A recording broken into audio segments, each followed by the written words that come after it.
ونتشرف الآن بأن ندعو السيد الدكتور. It is an honor to call on Prime Minister Madbouli to witness ceremonies of signature.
والآن نشهد مراسم. We move to the signature ceremony of signing the next MOU with South Sudan, and it is signed by His Excellency Mr. Dioma Suk Ding, Minister of Investment, Republic of South Sudan. Thank you, Your Excellency.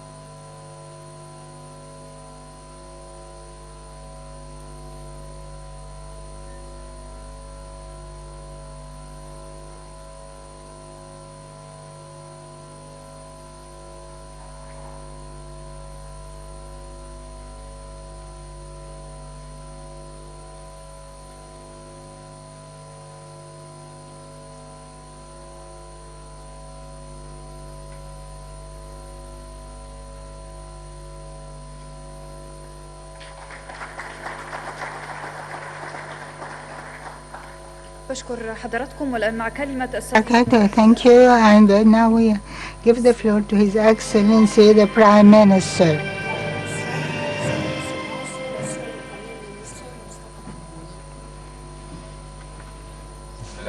In the name of Allah, the merciful, the compassionate, ladies and gentlemen, ministers and heads of IPAs in Africa, representatives of international and regional organizations, honorable participants, please permit me to convey to you greetings from His Excellency President Sisi, President of the Arab Republic of Egypt, along with wishes for the success of our first edition for IPAs, which is holding its first session under the slogan of integration for growth. You're most welcome in Egypt. Ladies and gentlemen, we're meeting in Sharm El Sheikh, the city of peace, a few days after the world celebrated Africa Day worldwide. It's on the 25th of May every year.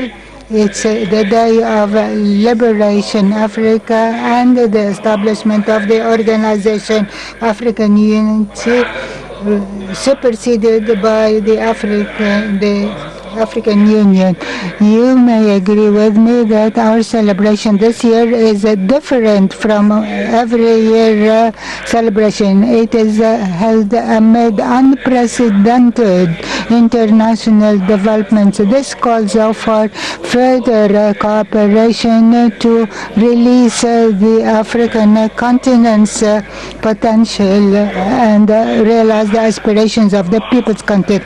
We are facing four challenges, main challenges at least. The first challenge is the COVID-19 pandemic. It is spreading, especially in emerging societies and emerging economies amid unfavorable challenges. The second challenge is on the supply side of the world and the restrictions on travel, and this is against the revival of trade and the return to world economy to normal. The third challenge is the inflation in an unprecedented rate for more than a decade amid the worn out economies devastated by coping with COVID and regression of growth rates and the changes in irregular manpower. The fourth challenge are the commercial challenges that are exasperating, and this is an ailment that has been geopolitical, but it is restructuring the challenges. Furthermore, another challenge facing our continent are the intrinsic challenges. Though the continent is the second worldwide in terms of area, and it has unique characteristics. It has resources, but it is still the poorest in the world, where 70% of the world poor are living.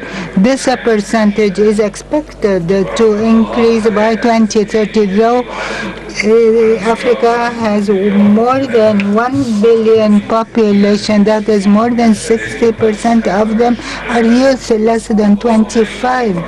And this could be translated to productive and consuming immense power, but Africa contributes only 2% of the total world economy, and it is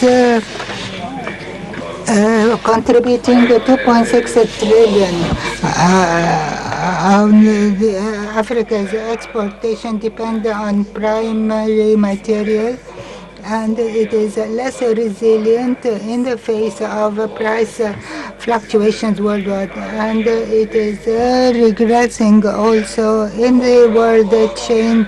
Our continent's exports of processed commodities are not more than 20%.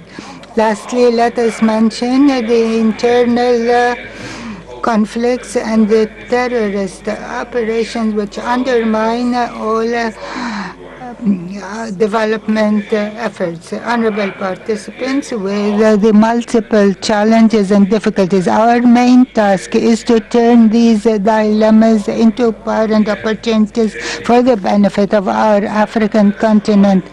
Hence the slogan of our forum, Integration for Growth, opens vistas for one of the biggest challenges posed by COVID-19. Africa faced it several years and had the lesson, unity is strength, and it intensifies our insistence to create a better future and bring to the future we aspire for, depending on institutional enabling infrastructure in the continent. We have the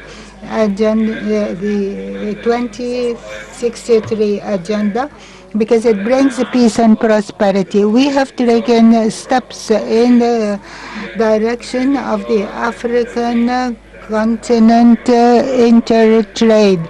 The World Bank says it will bring a 7% increase in Africa. They accelerate the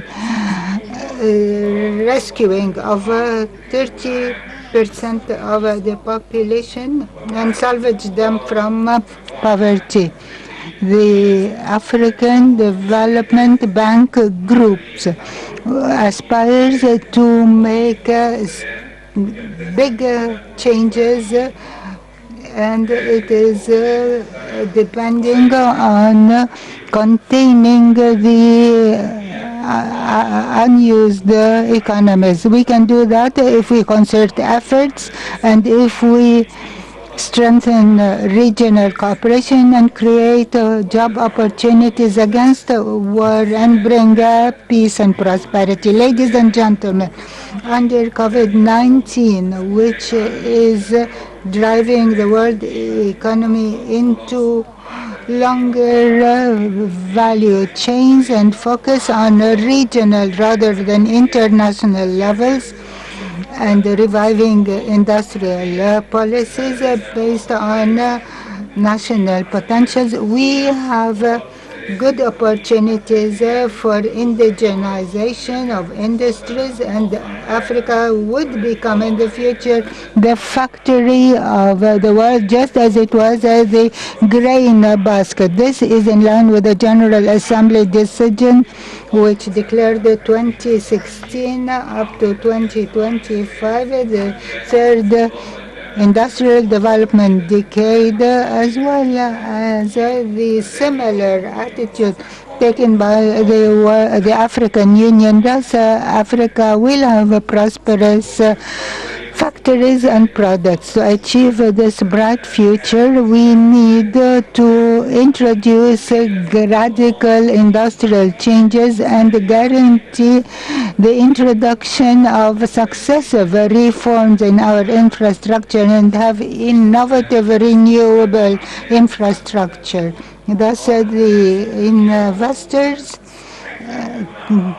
can share the responsibility of technological innovation. We as government need to provide them with an environment conducive to effective participation. Ladies and gentlemen, the first edition of IPAs under the slogan of integration for growth comes within the framework of the sincere spirit of the efforts which have started, and we look forward to achieving comprehensive sustainable development. In conclusion, I would like to stress there is need for boosting our nation, which its rich history and bright future based on the efforts of citizens and civilians, governments, and companies all join hands. In conclusion, I wish you full success in the first edition of IPAs, and I'm full of hope that our discussions will chart in the road for our continent. And we hope when we meet next year, we celebrate achievements, exchange experiences that will lead us to further African prosperity. God's peace and blessings be with you. Thank you.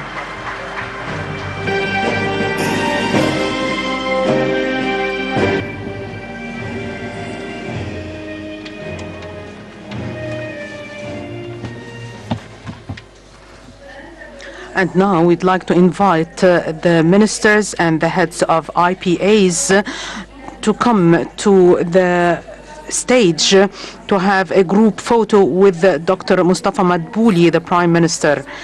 Please mind that the numbers that you have are the numbers